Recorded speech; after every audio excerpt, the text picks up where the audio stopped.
Good afternoon and welcome to the Evaluating Remote Employees webinar hosted by Stuckey and Company.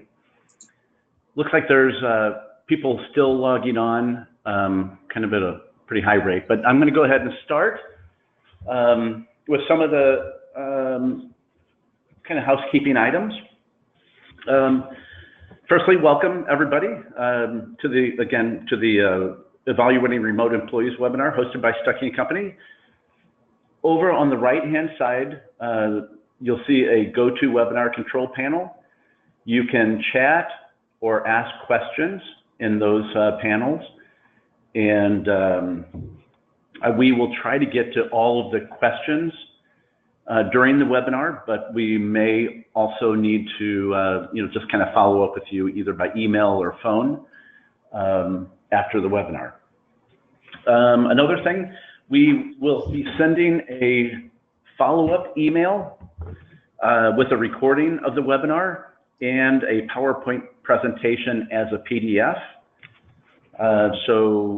And possibly some other material as is needed through the webinar. So in 2016, Stuckey and Company celebrated 25 years as a MGA. Offering our agents solid access to A-rated carriers like MetLife and Hartford, Safeco, Travelers, and Chubb, just to name a few. We have 8 specialty programs, and we offer what's called a 151 promise. That means on most items, most items are handled. If they're in by 1 o'clock, we get them out by 5. If they're in by 5, we get them out by 1 the next day. And one of the things that's really helped us with that 151 promise is our relationship with Patra that we're going to talk about today. As MGAs, just to kind of give you a quick overview, we literally create the program if it's not brought to us. We underwrite to the underwriting guidelines that we create. We rate, quote, bind, issue, endorse, renew, all the systems integration. We sometimes handle the claims, always do some sort of marketing with the agent, and also training. These are our 8 specialty programs. Safety Tech is our technology E&O product. It's licensed nationwide. It's a professional liability product, but we also are launching very shortly a skinny BOP that's attached to that will help with minimum premium accounts. Aspire A&E for architects and engineers, Harbor Guard for marinas and boat dealerships, MPL, Green Energy, Personal Lines, which is home, auto, boat, and high value home, commercial lines, BOP, comp, auto, bonds. We just launched last month a surplus lines partnership with Maxim, which is the surplus lines carrier that Hartford recently purchased, and that's going really well. We do an automatic handoff to our surplus lines department from our commercial lines guys.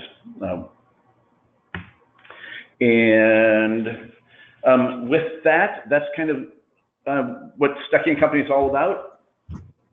Next, I'd like to introduce Lynn O'Connell, Senior Director of Business Development, and Jason Missy, Client Consultant at Patra Corp, for presenting and making themselves available for questions during and after the webinar. And I think the Evaluating Remote Employees is something that I have struggled with as an agency owner.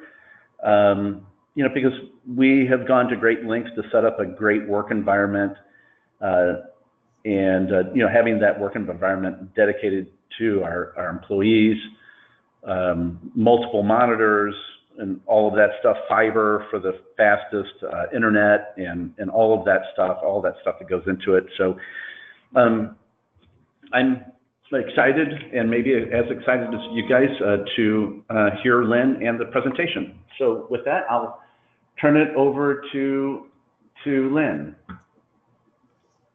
Okay. Hi again. My name is Lynn O'Connell, and thanks, Dwight, for having us and all those nice comments that you said about Patra. I work with Patra and we do outsourcing, as Dwight mentioned, but we're not going to be here to talk about that today. We're going to be talking about remote employees, the good, the bad, and the ugly.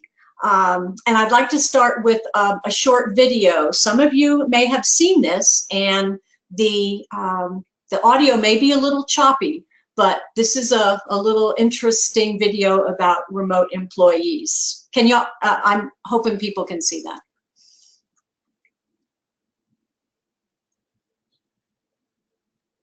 So we see the son come in and then the daughter come in while he's talking about North Korea.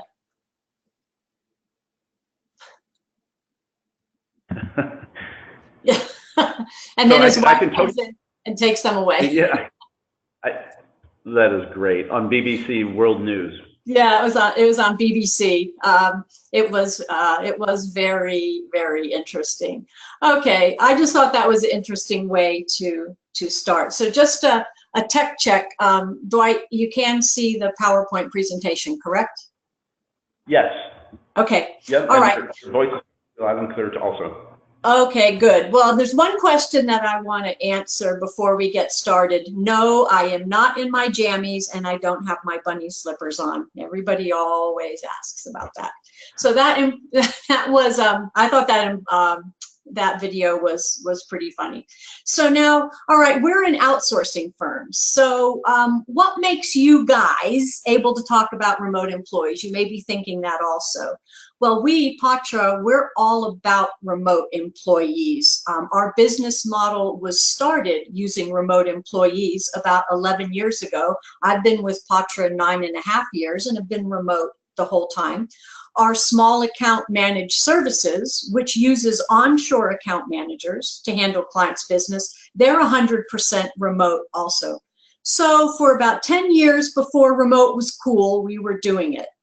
Now today, we're not going to solve all the problems of this newish way to manage employees. We're going to run through some of the things that you need to look at before you take the plunge, because I'm sure more than one of you has had people in your office say, oh, we would love to work from home. We would love to work remotely. So here are some of the things that we're going to talk about.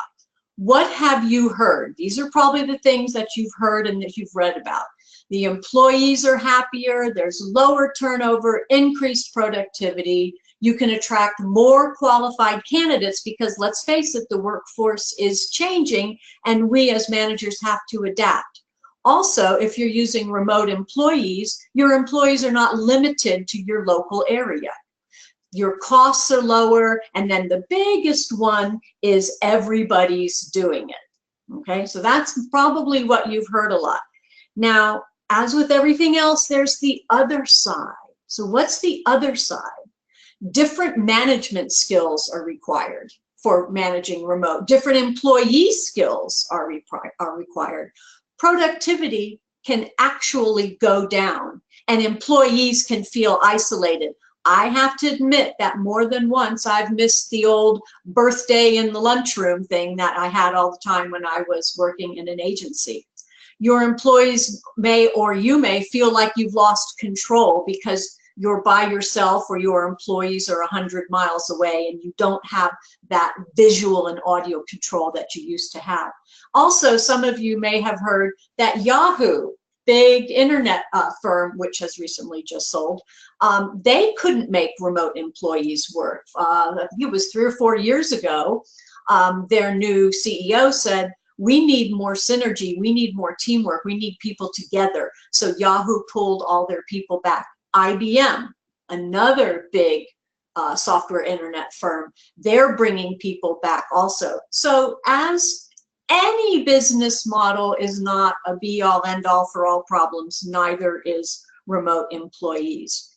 So how are you going to decide if you're going to do it? All right. One thing that you need to recognize is remote employees is a fundamental change in your office organization. And it's not just changing what a department is called or reorganizing a department or having a different supervisor put in. There's a lot more at stake when you are dealing with remote employees. It's employees' lives, okay? It's their commute time. It's their childcare. You change to remote and the employees have to adapt. Even though it may be a good adaptation, they're still going to have to adapt, okay? Now, what may start you thinking down this road of remote employees is we've heard a lot where a good employee has to move and the light bulb comes on and says, oh, they can still work for me. We can just have them work from home, okay? So that's as opposed to reorganizing your whole office. Now, what will go into a decision? We need to talk about why, we need to talk about who, and we need to think about how, okay? Now, why? Why might you think about remote employees? You're outgrowing your office space, all right? And you need to either rent more or need to do something with some of your employees. One of our clients had a very interesting way to handle this, is he actually did a little of a hybrid, and he had half of his employees work from home and then they desk shared. So every other day, the employee was in the office, the other day they were working from home, and it was based on evens and odds. So that was an interesting way to handle that. Reducing overhead. You don't have extra office space, so you don't have overhead, okay? Why you might do it is in your area, you may see that people are coming to interview with you and they're saying, well, what are my remote options? You want to attract good employees, so you need to have an answer for that. What about retaining employees? Like I mentioned before, you have a really good account manager or a really good producer that's moving for a reason unrelated to their job, okay? How can you retain them, but keeping them when they've moved away?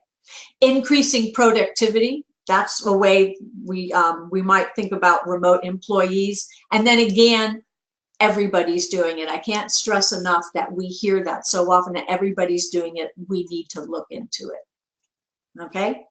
Who is going to work remotely? That is the single biggest factor to the success. Okay? So are you going to think about who being the new hires? Start them remotely? New people that you hired, they work remotely? Or what about current employees? Do you want to have all people in a certain position work remotely? Or maybe management chooses particular people that might work remotely, or let the employees choose, okay? One area that we see a lot of people have remote is producers, because most of the time you want them out of the office anyway, okay? So producers is a really good area that you may start with remotely, okay? Who, more things to think about in the who. Some positions lend themselves more to remote working, something where there's not as much personal interaction, like IT, okay?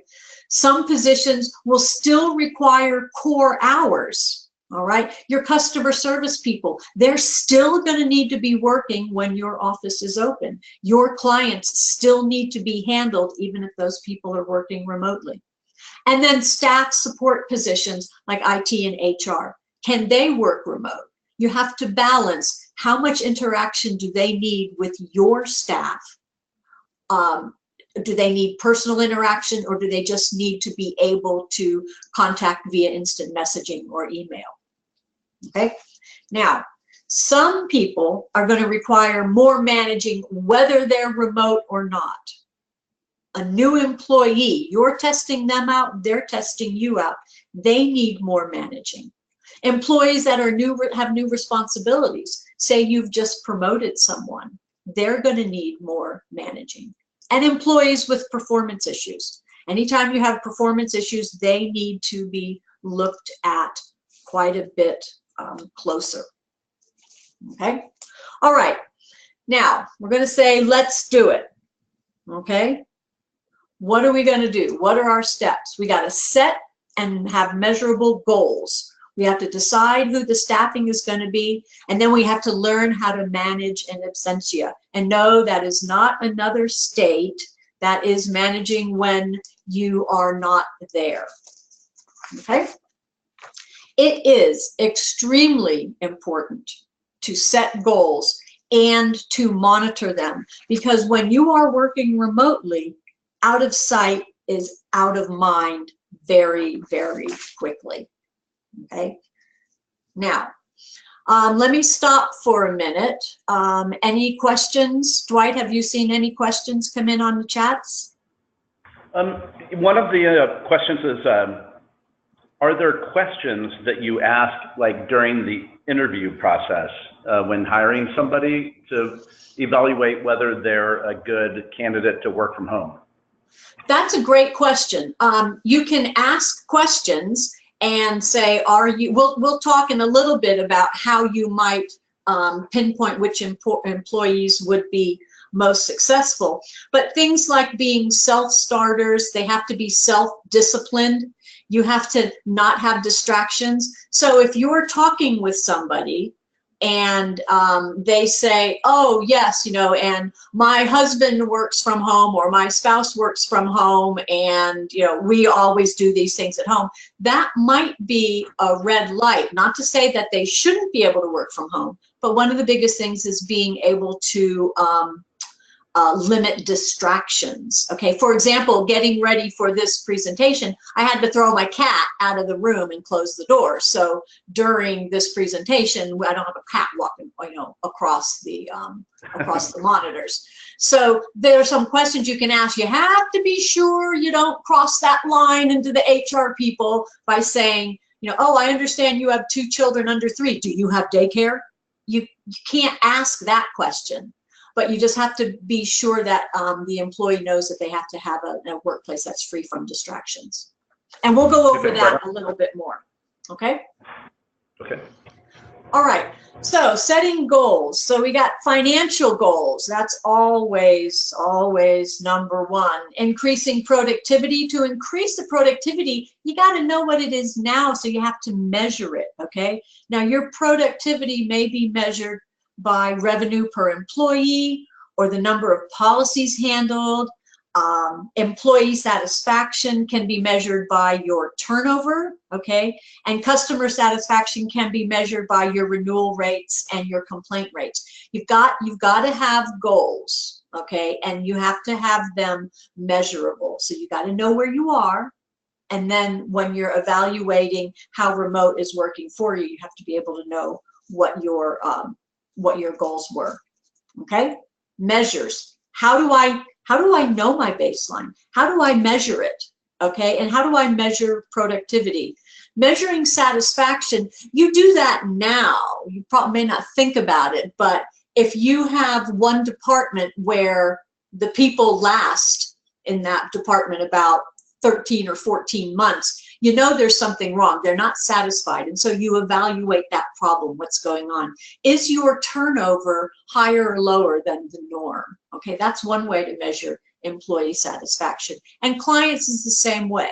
What's your retention ratio? How many times do you hear complaints from clients? Because we know clients don't always complain. And for every complaint that you get, you know there are several other times out there that they weren't happy. Okay, that's satisfaction. Measuring productivity is a little bit more quantifiable, okay? Your agency management system. Your agency management system probably has a reporting feature that you can actually find out how many policies are per account manager. What's the revenue? How many certs were issued? How many endorsements were issued, okay? What was the time frame between when a task came in and when it was completed? If you can pull that information out of your agency management report, that's one way you're going to measure productivity. And that's a way that one of the things that you can talk to your account managers of, these are the things that we're going to look at if you are going to work from home, okay? Soft phones. Soft phones are voice over IP phones, which are usually attached onto your computer. You don't have a phone, but you answer the phone and all from the computer. The reports that you get from the soft phones can show how many calls were made, how long the calls were. So for example, if you have a producer and their production isn't what you want it to be, you can look at the soft phones and say, geez, they're not making as many calls as we agreed to. We agreed that they were going to make 10 calls a day, and I can see that they're not. Now this sounds, I know, a little bit Big Brother-ish, but we are talking about measuring, okay? And these tools are out there. They're out there for us to use, okay? Now, measurements again. I know what changes in my baselines mean financially, so I've changed, okay? Some are quantifiable, like rent. I've hired 4 more account managers and I don't have to have more rent, okay? Some are not as quantifiable. How much does it cost you to onboard an employee? How much does it cost in time of you, the hiring process, your HR people, your current staff in training that person, okay? How much does that cost? That's very difficult to quantify. Lost time due to turnover. When somebody gives notice and says they're leaving in 2 weeks, then all of a sudden we have to talk about reassigning books. Your other employees are impacted by that. What's the cost of unhappy employees? Lower productivity, usually, things just not getting done. The water cooler of, oh, I hate my job, I hate working here. That's a distraction. And then what's the cost of unhappy clients? They're the ones that leave, okay? And staffing, again, as I mentioned, this is the biggest factor in success, and you choose the staff.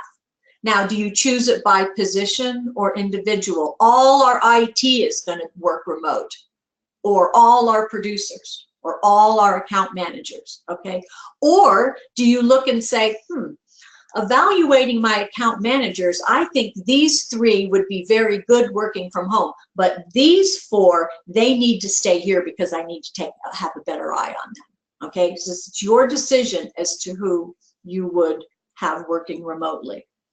IT is one that you might think, oh, that would be great. They can work remote. But you have to remember the support response has to be immediate. If your people lose their IT connections, they can't work, okay? Your IT support needs to be immediate. Can your IT people do that from home and not be distracted, all right? You've got to set ground rules. These are the things. Working from home is not a right. It's a privilege. And you, as the executives, can set the ground rules to your employees. You don't have to be autocratic and dictatorial, but these are the ground rules. These are the things that we as a company will expect by letting you work from home. And those could be things that we talked about before. What's your renewal retention going to be? What is your response time going to be? You need to be available on your phone on these hours. Those kinds of things. Very quantifiable, very set, that somebody will know whether they're doing them or not. Now, we've talked a lot about the employees and change management, managing that change. Going from an office environment to a home environment or a remote environment is difficult. It's a change. You have to know what your staff is going to deal with. You have to be able to help them through it. Isolation is a big thing, all right? Most account managers, most insurance agencies are fairly social. You walk into the ladies' room and you say hi to 3 people, okay? Again, the birthday cakes in the lunchroom every once in a while. Coming in and saying hello to the receptionist or just walking. You have to realize there's a lot of social interaction. Take that away and you have to deal with those personal items, that personal feelings. How are they going to deal with it? Your staff may not know that. They'll just all shoot their hands up and say, oh yeah, I want to work from home. Okay, so you have to know what they're going to expect and how to help them deal with it. All right, now one area that comes up, we've heard a lot, is when you have some people work from home and some not, and there's a little bit of a jealousy contingent. Okay, you have to be able to deal with that. You guys are the executives, you guys are the managers. You have to be able to deal with that jealousy that may arise because one person got picked for working from home and another person didn't. Okay, now here's about what to look for a remote employee. Your current staff. You know how they perform in the office. You work with them. You see them every day. You get their results. Will they transfer? Will those skills transfer to working from home? We have hired a couple people here at Patra, and they have said after a while, they say, no, I can't work from home. I have to have that structure of going somewhere. Okay, that's a very adult response. Okay, that's a very good response because they're recognizing it's not working for them and they're going to recognize it before the managers would. A new hire, you need to evaluate these skills and personalities. That's a little more difficult from the current staff. The current staff, you already know their skills and know their personality. New hires, you don't. So things that you would look for any remote employee, somebody who's a self-starter, somebody that will do things when they know they need to be done, and not having somebody come and tap them on the shoulder every morning and say, did you get your activities done? Okay, did you sign into here when you were supposed to? Do you have your renewal timelines done? Okay, they have to be a self-starter and they have to have self-discipline. And it's a different kind of self-discipline than you have when you're working in an office. The self-discipline when you have in an office, I have to get up when the alarm goes off and I have to leave by 7:15 before I, miss the traffic, those kinds of things. There's an amount of self-discipline there. With remote employees, there's much more self-discipline. I can't be distracted. I have to sit here with nobody watching me and get my work done. Okay? Now, to get their work done, they need to be available. And as we are all customer service organizations, we've got to have our availability for our clients. So it's best that you set work time. Just because you're working from home does not mean you can do 3 hours of work at night and then take 3 hours off in the afternoon. No, you need to be there when your clients need you. Working from home is not the same thing as just doing the work when you want to. We still have to deal with those pesky clients who want their phones answered, and they want their endorsements processed and their work done just as normally. Distractions. You can't allow distractions to affect the work. That's where we talked a little bit before about somebody has young children. You can't ask them if they have childcare, but you do have to say, you have to set aside a place where there are no distractions. You have to be able to work just like you're in an office. The optimal would be to have a separate room. Like I have, one of our bedrooms is my office, okay? So I can close the door. I have a little do not disturb on my doorknob so my husband knows not to come in. But you have to be able to not have those distractions affect work. And you can't have those distractions appear when your remote employee is talking to a client, or if you're having a staff meeting. You don't want the dryer buzzer going off, okay? You don't want, like I mentioned before, the cat walking across the monitor, the dog barking because the doorbell rang. They're working from home, but they still have to be professional, okay?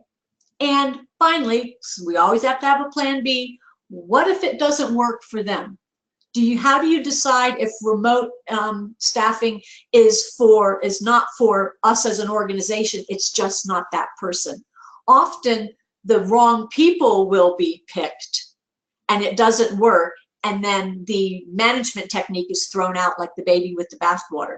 Maybe remote staffing does work, we just didn't pick the right people. Or you might say, no, my management team can't handle it, my customers don't handle it, remote staffing is not for us. Okay, so you have to have an exit strategy. Now, I'm going to stop again. Dwight, are there any questions? Yeah, we have a few. So what expenses do you see are commonly reimbursed to remote employees, like cell phone, internet, computer, office space, electric, you know, those types of things? That's a good question. We've got that a little farther down, but we can talk about it right here too, because it is important. That is something that you would decide, okay, as a manager. And just like any other perk, do I give them a car allowance? Do I get whatever? You negotiate that. Most people have internet service. So you have to decide, do you want to reimburse for that or not? Recognizing that if you reimburse it for one, you're going to have to reimburse it for everyone, okay? Now, usually you don't reimburse for the space in their house, but if they do have an in-home office, even if they're an employee for somebody else, there are tax implications for them. They can take they can write off a certain amount of their house square footage on their taxes and their utilities. So that's something that they would do on their taxes. And then you have to decide what you as an organization, do you want to reimburse for internet? What you may do is say, we require a certain response time on internet. We require a certain, you know, level, and we will pay for that. Okay. Like, for example, my internet here in Grand Junction is wicked fast, much faster than it was in California, but it doesn't cost anymore. So those are a negotiating tool. Okay. Right. Is there another question? Well, can you require current employees to prove that they have like daycare? No, that is an HR nightmare. You can't do that. All you can do is talk about distractions. And if those distractions, if there is an issue with the children, it's going to show up somewhere else. They're not online all the time that they're supposed to be, okay? That's one of the things that you can measure, whether a person has children or not. They're not doing as many calls, which you can check by on the soft phones. They're not getting their work done as fast, which you can check from the agency management system. And they're not doing as much work, which again, you can check from the agency management system. So you can't ask that question specifically, but you can be very firm about they have to have an undistracted workplace. And these are the ways that we monitor. And no, you can't work from Starbucks either, okay? Because there's nothing more distracting than somebody making an espresso behind you when you're on the phone, okay? Right. All right. So let's go a little further. Just checking on our time. Managing an absentia. Okay, managing is difficult anyway. Okay, and now we have to manage people that we don't see. So we've got to set expectations for them. You, as an executive, are letting people work from home. Again, it's a privilege, it's not a right. So you have every right to expect the same service levels as in-house people. What are your turnaround times for in-house? Then those are the same ones. I want endorsement requests sent to the carrier within 24 hours of receipt. All of those things should not change when you go from working in-house to remote, okay? Set your employee expectations clearly, and they have to be measurable and quantifiable. You can't just say, I want you to be there when it's needed. That's very difficult, okay? You have to say you need to be at your home office between 8:30 and 4:30, okay? Because you can check if they're there or not. You need to say the renewal letters will all go out within 75 days of renewal date. Endorsements will be processed within 24 hours. That's quantifiable and measurable. if you say to somebody, it's not working out, and here's why, you're taking out the personalities. You're taking out that, oh, he's only saying that because he doesn't like me. All right. It's no, these are the things we agreed to, and here are the results. Again, monitoring that productivity for them. All right. Somebody said to me once in one of the very first management classes I took that you don't take your first grader, tell them these are the things that you want them to learn, and then check back with me in June. No, you send them out in September, and you have various points during that year where you monitor, where you check in and you see what's going on. It's the same thing here. Nobody wants to be working for a year and then, 11 months later saying, oh, you're doing all these things wrong. Well, why didn't you tell me when you first noticed it? Okay. Again, productivity from the agency management reports and sharing these information with the employee. Now, this is all very good, but you know what? This is time that your managers have to take. Your managers have to monitor that productivity. Your managers have to run those reports. So it's not just a change for the employee working from home. It's a change for the manager who is now managing an employee working from home. Okay? The client satisfaction, a lot of this will take care of itself as long as they're being taken care of. Do your clients care if you have remote employees? No, and in a perfect world, they would never know, okay? They would never know. They just know that they're being taken care of, okay? One of the interesting challenge in managing is the temperature of the employees. You can't see their face. You can't see their body language. And there's limited informal interaction. I mentioned that before, passing somebody on the way to the restroom, talking to them, in the hall. You don't have that anymore. You can't see their face, all right? You can't see their body language. So how do I know that things are going okay? You can say, how are things going? They'll say fine. And then 2 weeks later, they give notice. It's like, I didn't even see that coming. Okay. There are things that you have to do to be more forceful and more direct. Another difficulty for management is conflict resolution. All right. You have two employees, even if they're not working in the same office, there can still be conflicts. How do you catch it early? And how do you interpret what you're hearing? Okay. One person can say one thing, another person can say another thing. It's like, oh, geez, I wasn't there, nobody else was there. And how do I resolve it to both parties' satisfaction?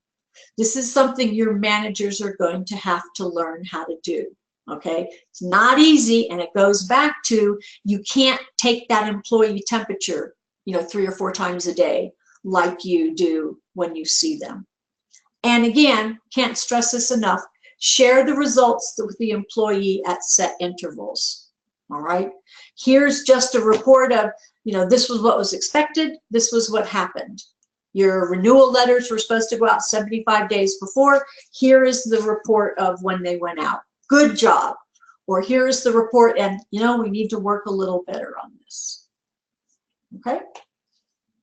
So, talking a lot about challenges, here's some more. Monitoring the time, how do I know they're there when they're supposed to be? We talked before about soft phones and productivity. Also, what about just checking in with them, okay, at 8:35? Just doing an instant message and just making sure they're there. Of course, you wouldn't say, I'm doing this just to make sure you're there. You just say, hello, welcome to the new day, just making sure you have everything you need for today.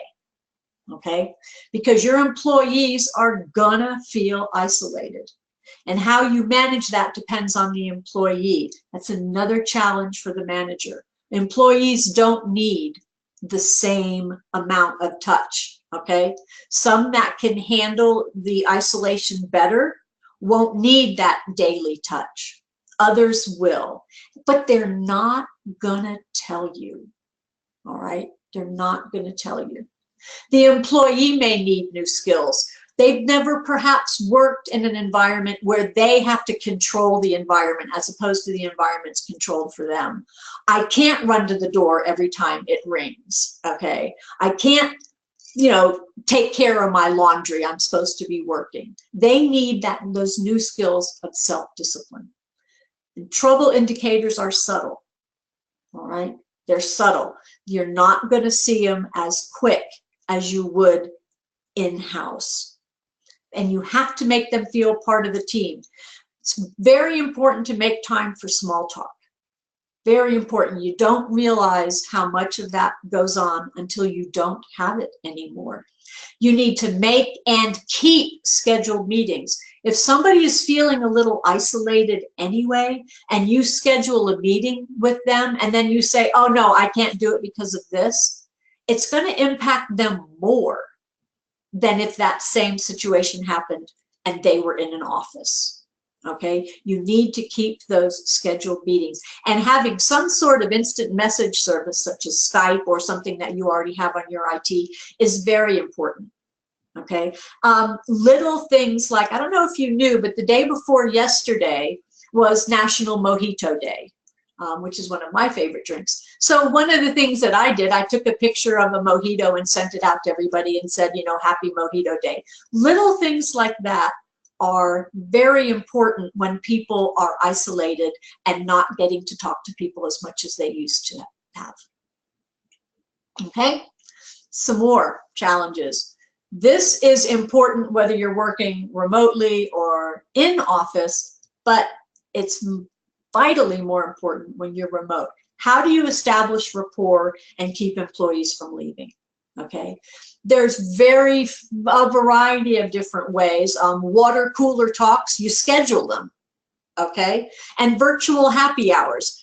We've done this a couple times at Patra, and it's really pretty funny. It's at 5 o'clock, which is hard for us because we're all across time zones. But at 5 o'clock, everybody does you do a webinar, and everybody has their little drink in their hand, and everybody can see everybody, and it's just like you're at happy hour. You got your Doritos there or whatever. And so you can see people, and you're actually talking and interacting just like you were at a restaurant. Our CEO, when you see him on his webcam, he has an aquarium behind him. So we got to laughing about, you know, fish talks. So what he has is it's fish talks with John. Or no, what do they call, Jason? I think they're fish tank talks. I think that's what they call them. So our CEO touches base with employees, and they call them fish tank talks because he has a fish tank behind him. So there's things like that it takes a little bit of thinking outside the box, a little bit of creativity. Okay, so if I haven't scared everybody off enough now, some other things to consider. The remote access for your agency management system, make sure that it's in the cloud or something, that it is easy for your people to access your agency management system. What hardware are you going to use? You're going to still use desktops? You're going to use laptops? IT security, big one, okay? You have opened your agency management system to your remote employee, all right? Not only them, but you've opened it to an uncontrolled environment. True story that happened. Employee working from home, logged into their agency management system, left their home office. Their teenager came in, did a lot of stuff like teenagers do, and got a virus. Well, that virus then infected the entire agency management system, everybody. Okay, so security is extremely important. And IT support. Computers down, the people don't work, especially if you're using one of those soft phones, those voice over IP phones. So support has to be instantaneous. Now this goes back a little bit to picking the right person. My son works for a firm called Sabre. He's worked remote his whole life, ever since he's graduated from college. His firm has a work at home agreement, which I think is a fabulous idea. Both parties sign it, And it outlays the things that we've just talked about. You've got to have a private workspace. It's got to be free from distractions. You can't work remotely, okay? I don't mean to pick on Starbucks, but that's just what we see all the time. You talk about what is the security of property and data. You've got to have uninterrupted telephone and internet connections. And this question came up before, what are the reimbursable expenses? What better way to have everybody on the same page than to have a work at home agreement? And it makes it a little more formalized, okay? Not that you're just doing the same job at home that you were doing here, but the work at home agreement makes it a little more formalized. Okay, one other thing to think about, and this is a little bit of the cobbler's children not having shoes. Okay, you've got employees working off site. What about your insurance, your firm's insurance? Do you need any enhancements on your policies? All that IT stuff we've been talking about, that's yours. Do you need to increase your off-premises property limits? Okay. What about workers' comp? How does your state handle workers' compensation for employees that work remotely? And oh my gosh, what happens if your remote employee is in another state? Okay. You need to work through these things. How does your GL carrier feel about employees working from home? All right, this is our business. We need to know this. We take care of our customers with this. We need to be sure we're taking care of ourselves also. So when we're doing remote, we've got to run through this checklist in our minds. Okay, now some options. Do we have to go whole hog? Is it all or nothing? No. You can allow some people to work from home on some days. Okay, see how it works. You can have some people use their paid time off. Say the car was broken down or they have a sick child, they can't come to work. Maybe they can work from home, okay, for that day, and it doesn't have to count as a paid time off. And again, desk share. Each employee is in the office half the time. So you don't have to go whole hog. You can go in stages and just see how it works. All right. What if those goals that we set, those measurable goals, those not measurable goals, what if they're not being met? Do we adjust? Maybe the goals weren't reasonable. Okay. Do we adapt? Do we change? Or do we stop? Okay. What do we do? What's our plan B? What's our exit strategy? Okay, do we just throw up our hands and say it doesn't work? Or do we say maybe it wasn't the right person? Or maybe it wasn't the right manager? Or do we just say, you know, it doesn't work for me. Everything doesn't work for everybody. Okay, so like I said, Yahoo, IBM, they did it and pulled back and said, maybe this doesn't work for us. Okay, if a new hire doesn't work out, again, was it the person or was it the situation? If you have a new hire, maybe you have where they're in the office for the first 3 months and then they can work remotely. Then you get a little more of a feel for them. Okay, what if a good employee doesn't work out? Oh my gosh, this person was great when they were working in the office. They got everything done. They answered. They were always there. They were there for everybody else. And now numbers are down. It's not working. Do you need to fire that employee? Well, no. Maybe bring them back to the environment where they can succeed. Okay. And that would be the end of the presentation. And to see any questions. Now, if I can, though, I want to show you something else. Here is another video. Now this is a little rebuttal to that other one.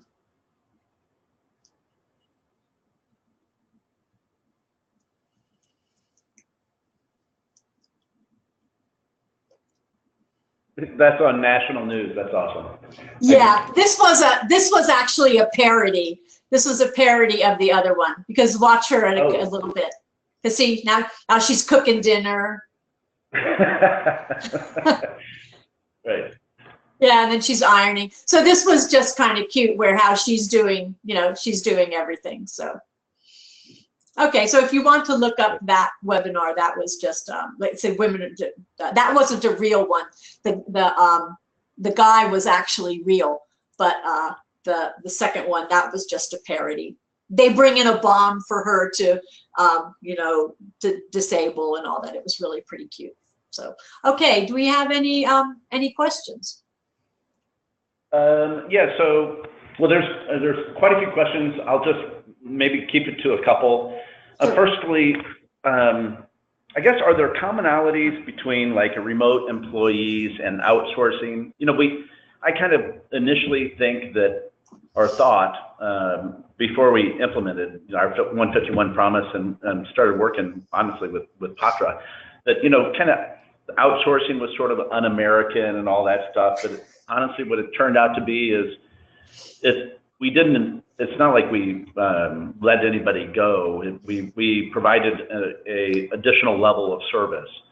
So, I mean, do you see commonalities between remote employees and outsourcing some of the tasks? Well, there is.